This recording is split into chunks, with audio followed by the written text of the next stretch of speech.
Helicopter crashed. There was some sagebrush that prevented personnel and emergency responders from getting to the scene much more quickly than they could have. His daughter was also on board, Gianna, 13 years old. Kobe is survived by his wife, Vanessa, and 3 children, aged 17, 3, and 7 months. And you can see what's going on outside of the Staples Center right now. The biggest stars in music, Michael, right now are at the Staples Center for the Grammy Awards, but there was no bigger star that ever walked through the Staples Center. Wayne Gretzky, a lot of great ones did it, Oscar De La Hoya. Nobody bigger, nobody greater. They called Yankee Stadium the house that Jeter built, but in many ways, Staples Center, where the Lakers will play the Clippers on Tuesday, the house that Kobe built. Yeah, a true legend of the game in every sense of the word.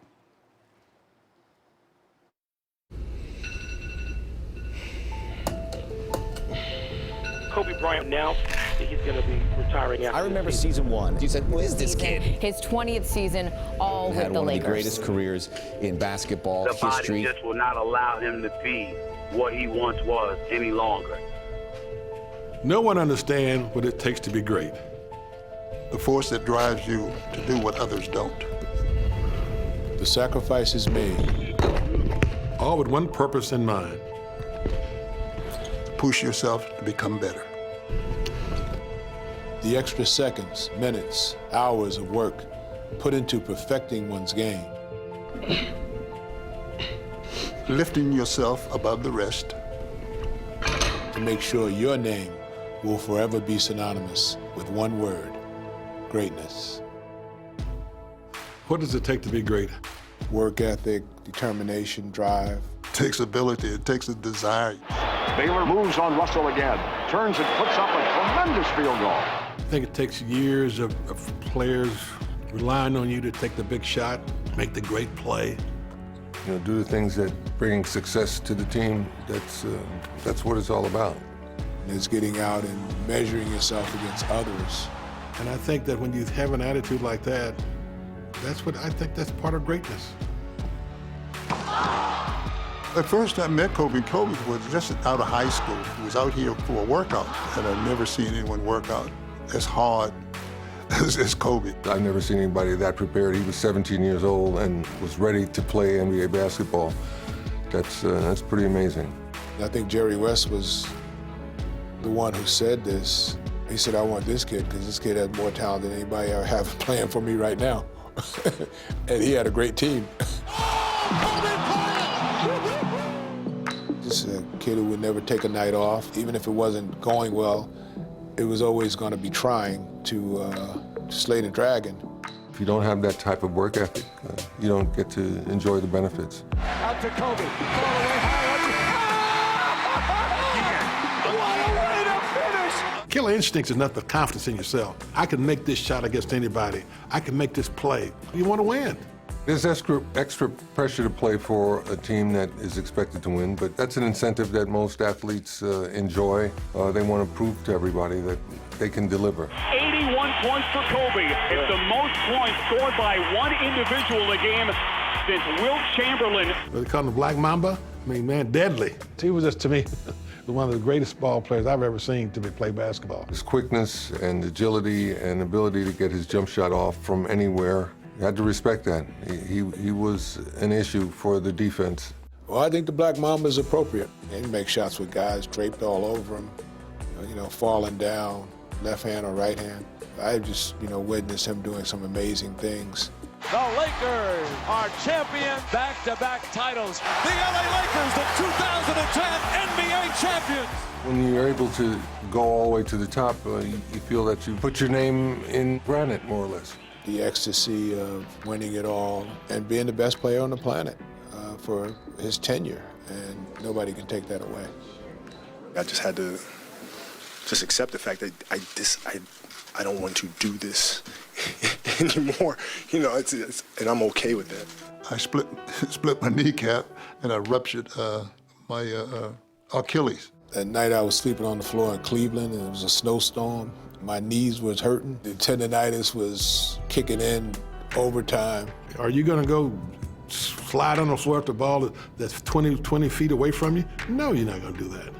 And physically, I just couldn't do the things that I did when I was younger. And when you can't do that, that's time to quit. And I was like, all right, this is the end. I've just gotten to see Kareem play his last game. And, you know, Kobe's of that ilk, so it is the passage of an era. We were playing Portland here. A kid from the bench said something to me. He said, hey, you know, we're going to beat you guys tonight. I looked at him, I said, you know, I got one rule. If you weren't born when I started playing, you can't talk trash. You know, when people talk about the greatest of all time, it's what you accomplished on the court. But when you look back on it, no one has to tell you it all. You know what you did. He was a dominant player and deserved any accolades that he acquired at that time. He's as good as anyone who ever played. Let's put it that way. I'm pretty sure that we'll see a statue someplace around the Staples Center. You're not going to see guys like that often. They don't come around maybe once in your lifetime.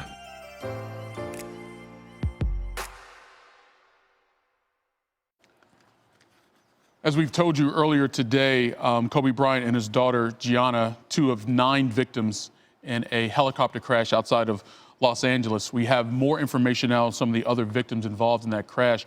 John Altobelli, a coaching legend there in the junior college ranks at Orange Coast College, and his wife, Carrie, and daughter, Alyssa, are also among the victims in that crash.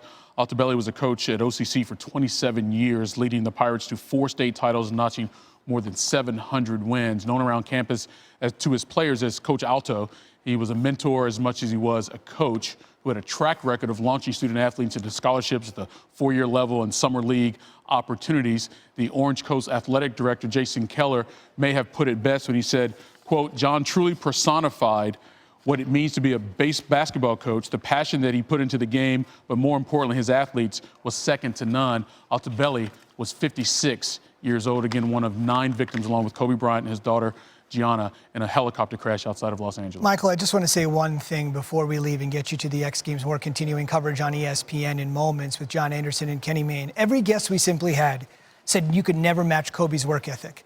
But the more and more I think about it, I don't think he ever thought he was working hard. He was just doing what he needed to do to achieve the only thing he ever wanted to do, be the best player to pick up a basketball in his own mind. Kobe Bryant, you will be missed. 5 NBA championships and a league MVP, the future Hall of Famer. Coming up next here on ESPN2, the X Games, but continuing coverage over on ESPN with SportsCenter. This is it. The final opportunity to make history. Just landed something we have never seen before. To do something all who witness will never forget. For the people. Each other. Old school style. Big Dog wants to eat tonight. New school flair. This is insane. Bringing the faithful to their feet. One last time. Mic drop. Curtain call. I am out of my chair. The next chance is the last. Castellet does it on the final run. For now.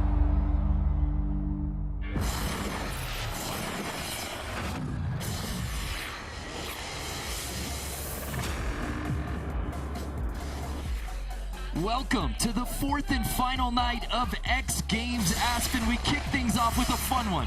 It's the Wendy's Men's Snowboard Knuckle Huck. What's happening, everybody? Brandon Graham joined alongside my partner, Craig McMorris, and by now I'm sure most of you have heard the devastating news on the passing of Kobe Bryant, along with his daughter Gianna and 7 others who lost their lives in a tragic helicopter accident earlier today. Our hearts are absolutely broken, and our thoughts and prayers to all those involved. Kobe was relentless in his craft, and I think the best thing we can do here at X Games is dedicate this evening to his legacy.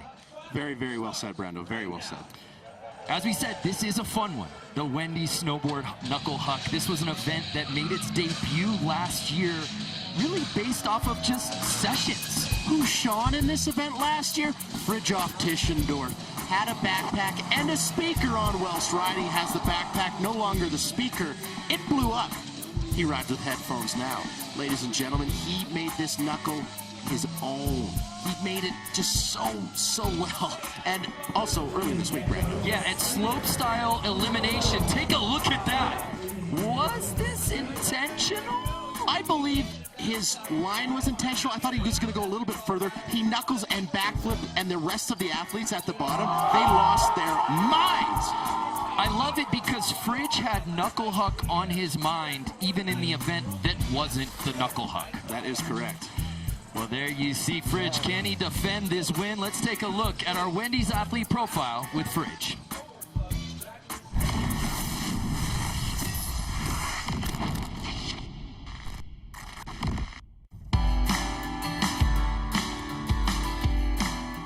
Oh, hi there. I'm Fridge. I'm 22 years old and from Chicken Falls, Norway. A lot of my inspiration for snowboarding comes from filming, and in snowboarding there's a lot of thinking about how it's going to look in front of the camera, and I think that inspires me in the way I choose to do tricks, more in a show kind of way than always being the most tech.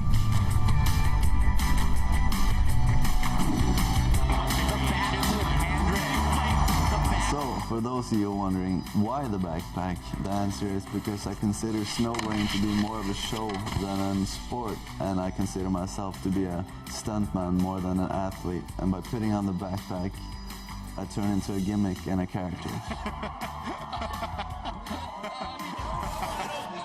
Well, he's one of the best characters out here at X Games Aspen. We're ready to set it off here at the Wendy's Men's Snowboard Knuckle Huck.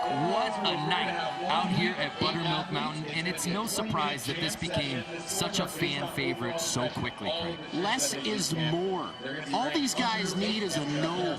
You go on Instagram, you follow any one of these individuals, you'll see some mind-melting tricks.